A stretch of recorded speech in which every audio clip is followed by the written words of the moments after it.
क्या आपने कभी सुना है एक ऐसी बूढ़ी महिला की कहानी जो न केवल कंधे पर भारी कांवड़ उठाकर शिव तक पहुंचने की यात्रा पर निकली, बल्कि रास्ते में चमत्कारी घटनाओं से अपनी पहचान भी छुपाए रखी। यह कहानी सिर्फ एक वृद्धा की नहीं, बल्कि एक ऐसी दिव्य शक्ति की है जिसने प्रेम, तपस्या और समर्पण की असली परिभाषा को फिर से जीवित किया।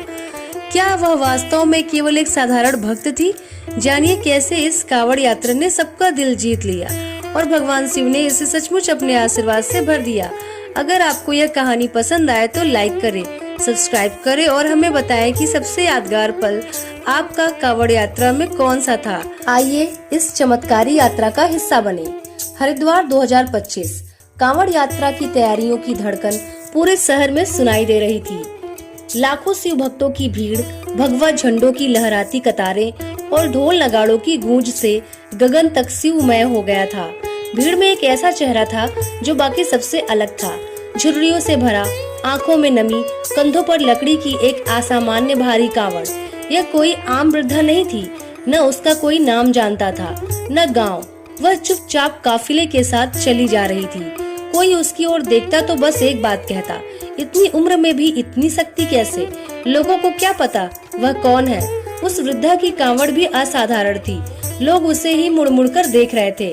उसमें कांसे का कलश नहीं, बल्कि किसी पुरातन यंत्र की छाया दिखती थी। लोग उसकी ओर खींचे चले आते, लेकिन जैसे ही कोई पास जाता उसे एक हल्की सी चुभन महसूस होती, मानो कांवड़ कोई ऊर्जा फेंक रही हो। एक संत ने कहा, इस कांवड़ से दिव्य ध्वनि निकल रही है, जैसे कोई प्राचीन मंत्र दोहराया जा रहा हो। वृद्धा बस मुस्कुराती और आगे बढ़ जाती।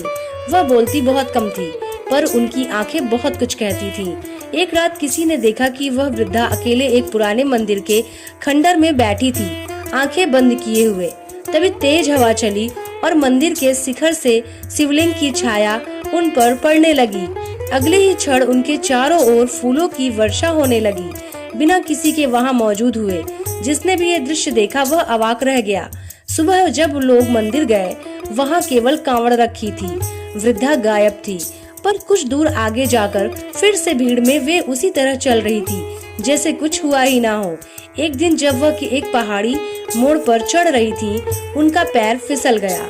भीड़ चीख उठी, दादी गिर गई, लेकिन गिरने की जगह वह हवा में तैरने लगी, जैसे कोई अदृश्य हाथ उन्हें थामे हुए हो। नीचे खड़े लोग इस दृश्य को देखकर कांप उठे।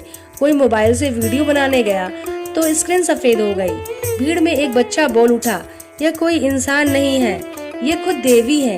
एक युवक जो आत्महत्या की कगार पर था, कांवड़ यात्रा में सिर्फ इसलिए आया था ताकि आखिरी बार शिव का नाम ले सके। वृद्धा ने उसे एकटक देखा और कहा, शिव हर टूटे दिल में सबसे पहले निवास करते हैं। जब तुम खुद को छोड़ देते हो, तभी शिव तुम्हें थामते हैं। वह युवक फूट फूट कर रो पड़ा। कुछ ही दिन बाद उसने सेवा कार्य शुरू किया और उसका जीवन बदल गया। एक जगह प्रशासन ने यात्रा रोक दी। बारिश, बाढ़ और चट्टानों से रास्ता बंद था। लोग हताश होने लगे। वृद्धा आगे आई और चुपचाप बैठ गई। उनकी आंखें बंद थी, होठ हिले और तभी अचानक चट्टानें खुद ब खुद किनारे हो गईं। पानी तो भागों में बट गए। लोग यह देख चकित रह गए। किसी ने पूछा, आपने क्या किया? उन्होंने बस इतना कहा, जिस रास्ते से भक्ति चलती है वहाँ प्रकृति भी नहीं रुकती। कुछ अनुभवी साधु उनका पीछा करने लगे। एक संत ने ध्यान में बैठकर उनकी असली पहचान जाननी चाहिए। ध्यान में उन्हें हिमालय दिखा, कैलाश दिखाई दिया और बीच में वही वृद्धा माँ पार्वती के रूप में शिव के चरणों में झुकी हुई। जब उन्होंने आंखें खोली तो वृद्धा सामने नहीं थी, बस उनकी कांवड़ जमीन पर रखी थी और उस पर एक त्रिशूल की छाया पड़ी थी। गंगोत्री पहुँचते ही वृद्धा ने जल उठाया, पर उनके चेहरे पर गहरी शांति थी, जैसे अब कोई बोझ नहीं रहा। उसी पल आकाश से रोशनी गिरी और वहाँ स्वयं भगवान शिव प्रकट हुए। उन्होंने कहा, तुम्हारे प्रेम और त्याग ने इस यात्रा को पवित्र किया है। तुम्हारा हर कदम मेरे हृदय पर पड़ा है। वृद्धा अब वृद्धा नहीं रही, वह माँ पार्वती थी। आसमान में शंखनाद हो रहा था। माँ ने कहा, जो भी बिना दिखावे के निष्काम भाव से यह यात्रा करेगा, उसका कल्याण निश्चित है। मैं हर कांवड़िए के साथ रहूंगी जब तक वह सच्चे मन से शिव को पुकारेगा। उस क्षण हजारों लोगों को चमत्कार अनुभव हुआ। बीमार ठीक हो गए, लापता लोग मिल गए, टूटे परिवार जुड़ गए।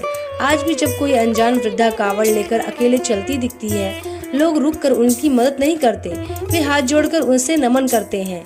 हरिद्वार की एक दीवार पर लिखा है, वह सिर्फ एक बार नहीं आई, वह हर बार आती है जब भी कोई सच्चे मन से शिव को पुकारता है। अगर यह कहानी आपके दिल को छू गई हो तो इसे लाइक करें, सब्सक्राइब करें और कमेंट में जरूर बताएं। क्या आपने कभी किसी चमत्कार को अनुभव किया है?